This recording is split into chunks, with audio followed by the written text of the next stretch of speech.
Happy new year সবাইকে। আমার হাতে দেখে তোমরা বুঝতেই পারছো মুড়ির মোয়া। আজকে হচ্ছে তোমার 1 জানুয়ারি 2025। লেটস ট্রাই গুড়ের মোয়া। খুবই হেলদি একটা স্ন্যাক্স, বা তোমরা এটা সকালবেলা চায়ের সাথেও খেতে পারো।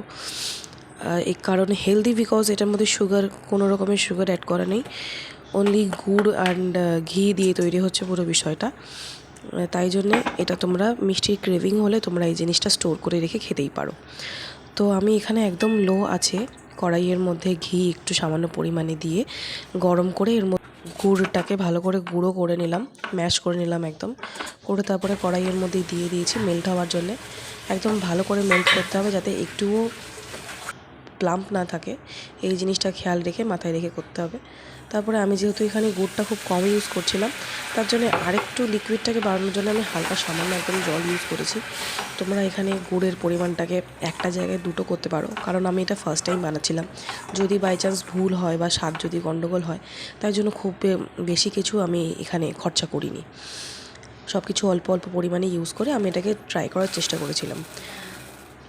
তারপরে আমার সব কিছু প্রসেস এখানে ডান। আমি এখানে মুড়িটা দিয়ে ভালো করে পুরো জিনিসটাকে আরেকটু নাড়িয়ে চাড়িয়ে নিচ্ছিলাম। বাট ধ্যান যেন একদম লো আঁচ হয়, আঁচ একদমই বাড়াবে না।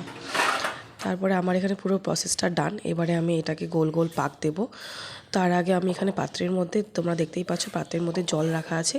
হাত ডুবিয়ে হাতটা যেন চিটচিটে না হয়, সেই জিনিসটা আমাদের খেয়াল রাখতে হবে। হাত চিটচিটে থাকলে কিন্তু এই গোল গোল পাক দেওয়াটা ইম্পসিবল।